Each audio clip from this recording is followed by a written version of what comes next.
Good morning, good morning. Welcome to another beautiful morning. We are now on day 26 of the parenting challenge. I can't believe that we're getting to the end.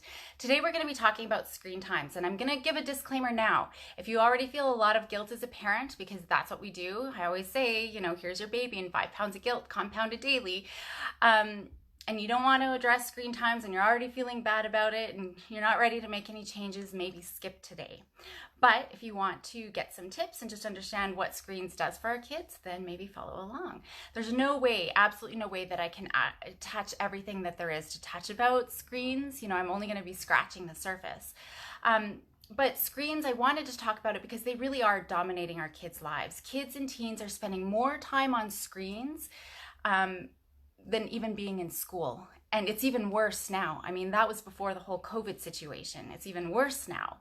So when we think about it over time, what's even worse, it's not that they're even spending more time on screens than in school. By the time we're 70, most of us will have spent more than 10 years of our lives just watching television. Can you believe if you had an extra 10 years of your life, what would you be doing? So the general recommendations for kiddos are no screen time for any kids under the age of 2 years old. They are the most susceptible to the adverse effects of screens. Any exposure can really affect their behaviors, even as infants, and it does affect brain development as well. For elementary kids, we're looking at 1 hour a day max, and then for high school students is 2 to 4 hours. So research has shown that more than 2 hours of screen time per day, and that includes text, any computer use, even whether it's for school, television, video gaming, anything that has screens, leads to an increased risk of addiction for screens specifically. And if we look at addiction, screens actually affect the brain very similar as cocaine. It affects the same parts of the brain and it's very addicting. But there's a whole whack of other difficulties, when we're looking at excessive screen time use. It's not just about the risk addiction. There's also reduced sensitivity. We see an increase in anxiety, an increase in aggression, lowering of grades, depression, poor social skills, obesity, less empathy, less remorse, more loneliness, poor self-image, attention problems. We're seeing all of these myriad of difficulties. I mean, I could talk for 10 years about the problems with screens. I do have actually a webinar coming up just around the good, the bad, and the ugly of screens, and maybe some of the positive ways we can actually use technology. And I'll share all of those links and relevant articles with today after this webinar. So it's important to know all of this because screens really impair brain development and learning. And we know extended use and long-term, and depending on where the vulnerability of the brain is, these effects are long-lasting and irreversible, meaning we can't change the brain once they're entrenched as they move into adulthood. So we want to catch this earlier on.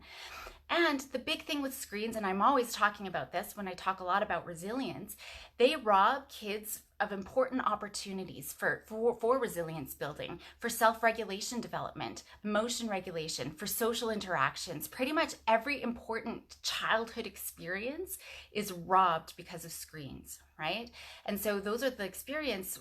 When I was a kid, yes, there maybe wasn't awareness about self-regulation and resilience and all of these things, but as a child, I had all of those opportunities to develop those skills. So it wasn't as big of a deal as it is now because our kids just don't have those same opportunities.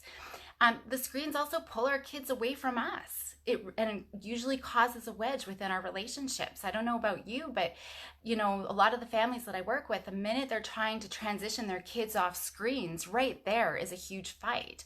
And then the rest of the day or night is blown, or morning, right? And so it's really affecting relationships. And kids become dependent on excessive stimulation, and therefore they get easily bored. So I'm really worried about this whole COVID situation and how much kids might be on screens, because there's no way anything is going to be as stimulating as a screen. Going and playing with Lego, meh. Reading a real book, meh. Writing with paper and pencil, yeah, it's not the same as doing all of their work on the computer. So I'm really worried about that, and it will affect their social interactions and being able to problem solve and solve conflicts and all of those types of things. Now, knowing what I know about screens, I mean, I was fortunate even before I knew what about screen development and the brain and all of those types of things. I really limited my kiddos, and to the point that I actually wondered if I was putting my kids at a disadvantage because I wasn't putting them on the computers. But over time, I've learned, and my girls know too, all about screens and how it affects the brain. My little one actually did a presentation on screen time and brain development. So the question I want to ask you is, what kind of kids do you want to have? What kind of adults do you want them to grow up to be? This is where you can go back to your values and goals. If screens are on there, then you choose what's best for you and your family. But if screens aren't on there, I bet the screens are actually interfering with every value you have and every goal you have as a parent. And so that's why I think this is a really important topic. So look through what is important to you, but also ask yourself, is my kid sleeping enough? Are they having a balanced diet? Are they getting some form of exercise every day? Are they having quality time with family? Are they invested in and keeping up with their schoolwork? I mean, there's all of these types of questions.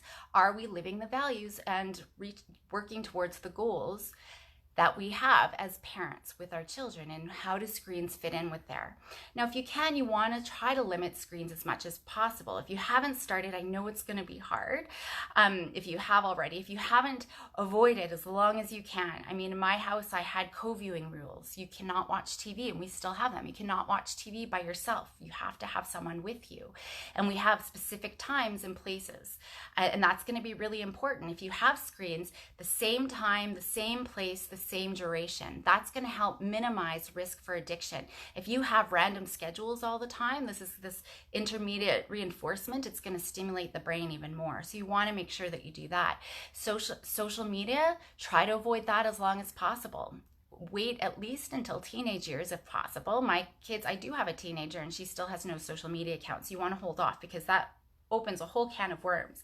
We need to educate our kids about screens, but also foster a love for and aptitude for reading and writing and everything else that, all the other experiences, being outside, being able to build a fort outside or a teepee, those types of things are going to be really important.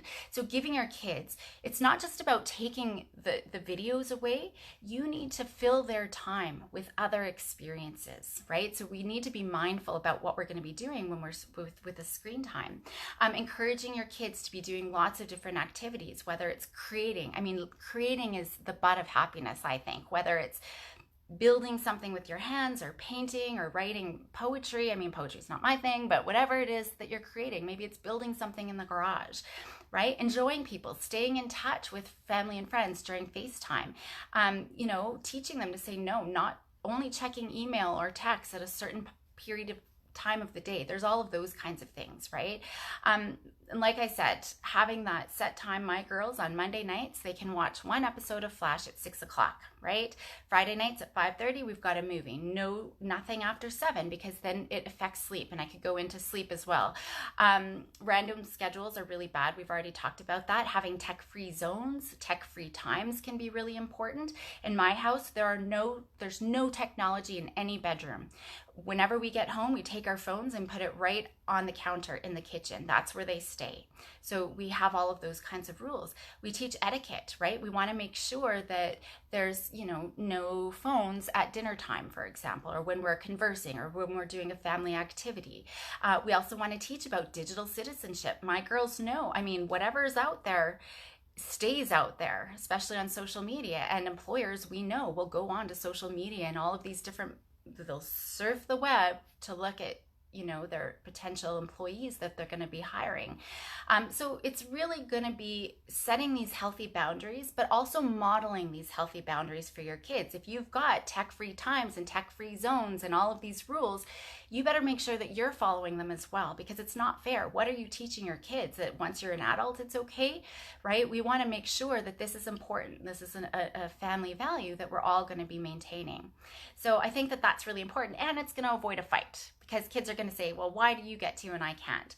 So if you do want to hear more about the effects of screen time and how to minimize the harm of screens and technology and how it can actually be used, definitely join me. I've got a webinar coming up. I think it's June 15th. It's a Monday. Like I said, I'll leave the information here, and hopefully we'll be able to talk a little bit more, and I'll be able to answer any questions that you have.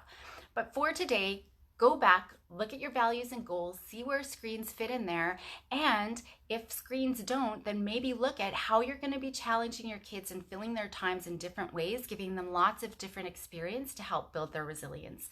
Go have a wonderful day, and I'll see you tomorrow. Bye-bye.